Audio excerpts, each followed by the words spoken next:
Evvel sen de yücelerden uçardın, evvel sen de yücelerden uçardın. Şimdi enginlere indin mi gönül?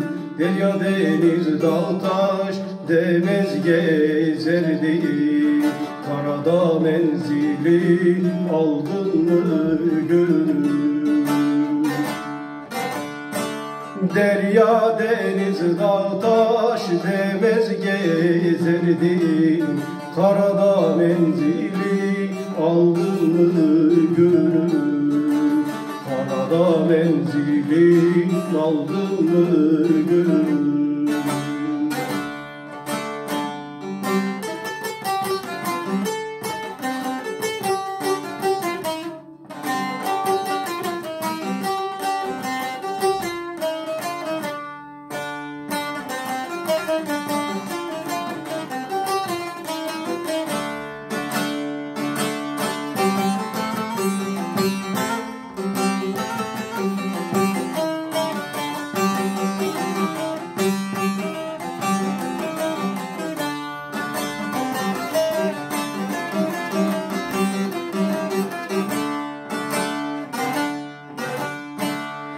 Yiğitliğim elden gitti yel gibi, yiğitliğim elden gitti yel gibi. Damağımda tadı kaldı bal gibi, hoyrat eli değmiş gonca gül gibi.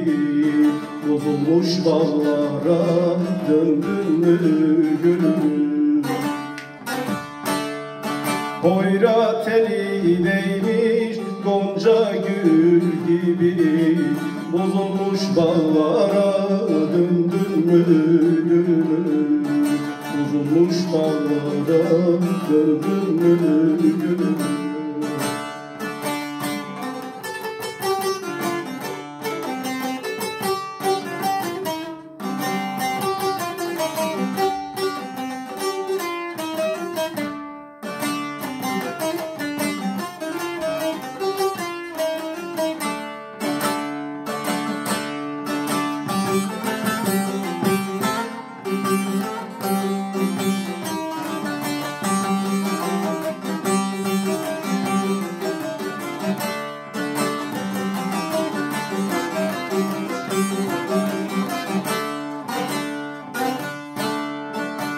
Karaca olan der ki söyle sözünü, karaca olan der ki söyle sözünü. Hakka teslim eyle kendi özünü, el içinde karalama yüzünü.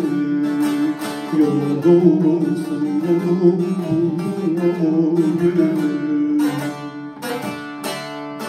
El içinde karalama yüzünü, yolun doğrusu